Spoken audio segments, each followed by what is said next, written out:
Steve runs his own brewery. Steve just produced his new seasonal beer and needs labels for his bottles. Steve used Sticker Giant, and now he has matte labels being seen on every bottle served.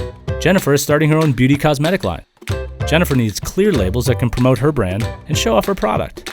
Jennifer used Sticker Giant. Now her brand is shining inside and out.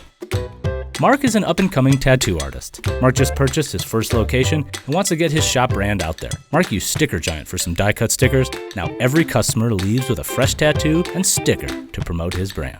Amber is a graphic designer for an art studio. Amber's latest logo redesign is very popular and many people want it. Amber had Kiss Cut stickers made with Sticker Giant. Now her brand is going everywhere. Bob runs a used car lot. Bob would like to put his logo on his vehicles with the business name, but he needs outdoor durable stickers that can hold up to the elements. Bob went with silkscreen stickers. Now all his cars are showcasing his business. Every sticker has a story.